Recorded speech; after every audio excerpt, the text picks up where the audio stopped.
Gadis cantik ini memberikan payung kepada seorang pemuda yang lantas menggodanya. Lalu dia pun berbalik menanyakan, apakah begitu cara pemuda itu berbicara kepada semua gadis?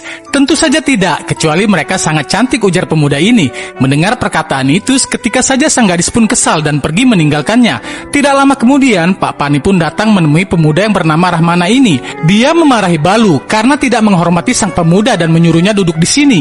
Kemudian Pak Pani menawarkan agar Rahmana masuk untuk minum kopi di dalam. Namun Rahmana lebih memilih untuk pergi menemui ibunya segera. Nah guys, sebelum kejadian ini, pada tahun 1998, di sebuah kota puluhan orang yang dipimpin dua bersaudara yaitu Marx dan Lenin menyerang sebuah gudang cabai di malam hari. Mereka akan membakar gudang itu. Pemilik gudang yang rumahnya di dekat lokasi ini sedang asik mendengarkan musik bersama istri dan putranya. Anggota keluarga yang lain juga tengah bersantai.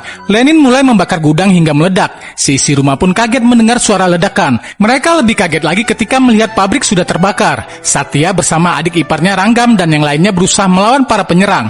Dalam pertarungan itu, Ranggam secara tidak sengaja menyambar leher Lenin dengan golok di tangannya. Lenin terluka parah. Sedangkan istri Satya bernama Sundara dan putra mereka Rahmana ikut keluar melihat apa yang sudah terjadi. Kemudian Pak Sundara maju ke depan meninggalkan Rahmana. Saat itulah ledakan besar kembali terjadi di pabrik. Percikan api masuk ke mata kiri Rahmana. Satya kemudian disalahkan atas kematian Lenin. Karena sudah berbuat kriminal, Satya pun lalu divonis hukuman penjara selama 12 tahun.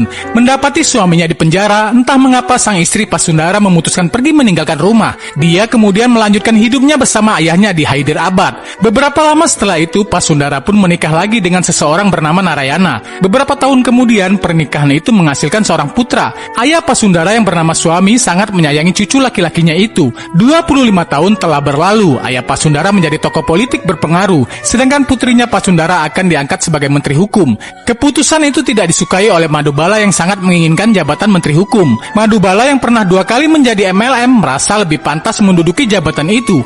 Madubala kecewa berat, lalu dia pun mengancam akan membongkar aib Pak Sundara ke media bahwa Pak Sundara telah meninggalkan putranya dari suami pertama. Namun Suami tidak takut ancaman itu. Dia tetap saja menjadikan Pak Sundara seorang Menteri Hukum. Untuk mengantisipasi ancaman Madubala, Suami meminta pengacaranya bernama Fani menyiapkan surat pernyataan yang harus ditandatangani oleh Ramana selaku putra Pak Sundara dari suami pertamanya. Isi dokumen itu menyatakan bahwa Ramana bukanlah putra Pak Sundara.